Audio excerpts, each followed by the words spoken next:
going to start out this video with a little bit of a graphic.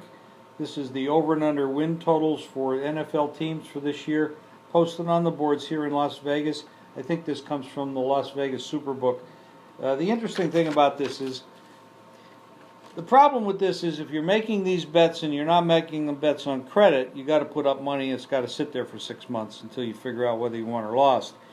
So that requires a little bit of capital investment and cash out of your pocket for a long period of time. However, there are some very soft spots here, and I do take advantage of them.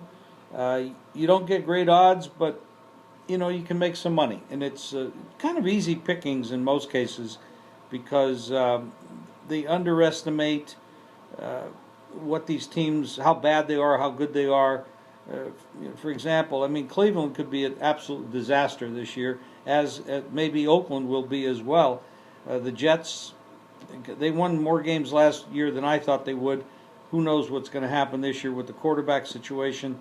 I wasn't all that impressed with what they did in the offseason, and last year they're kind of mismatched. But who knows? You got things here with like the Giants changing their offensive scheme. You got the head coach from down in Houston coming out of college, and so this is all very interesting, and there's money to be made, and I'm going to be giving a lot of these games out, some of them free right here on our videos.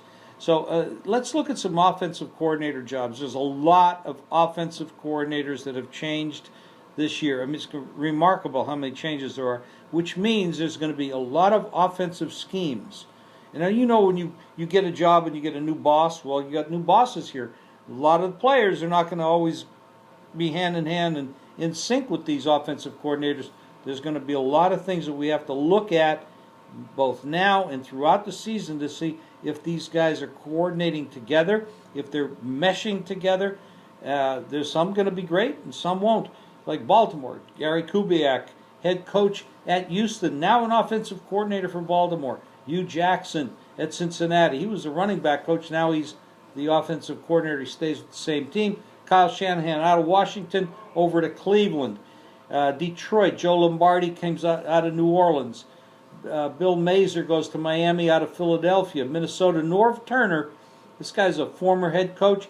Offensive coordinator last year with Cleveland. He wanted out of there. Now he's at Minnesota. Ben McAdoo, Giants. He's going to the West Coast offense. San Diego, Frank Wright. He'll be another West Coast offense guy down at San Diego. Tampa Bay, Jeff Tefford, out of California, head coach. He's now in pro football. Tennessee, Jason Michael out of San Diego. And Washington, Sean McVay. He was Washington tight end coach. Now he's the offensive coordinator. There will be changes made.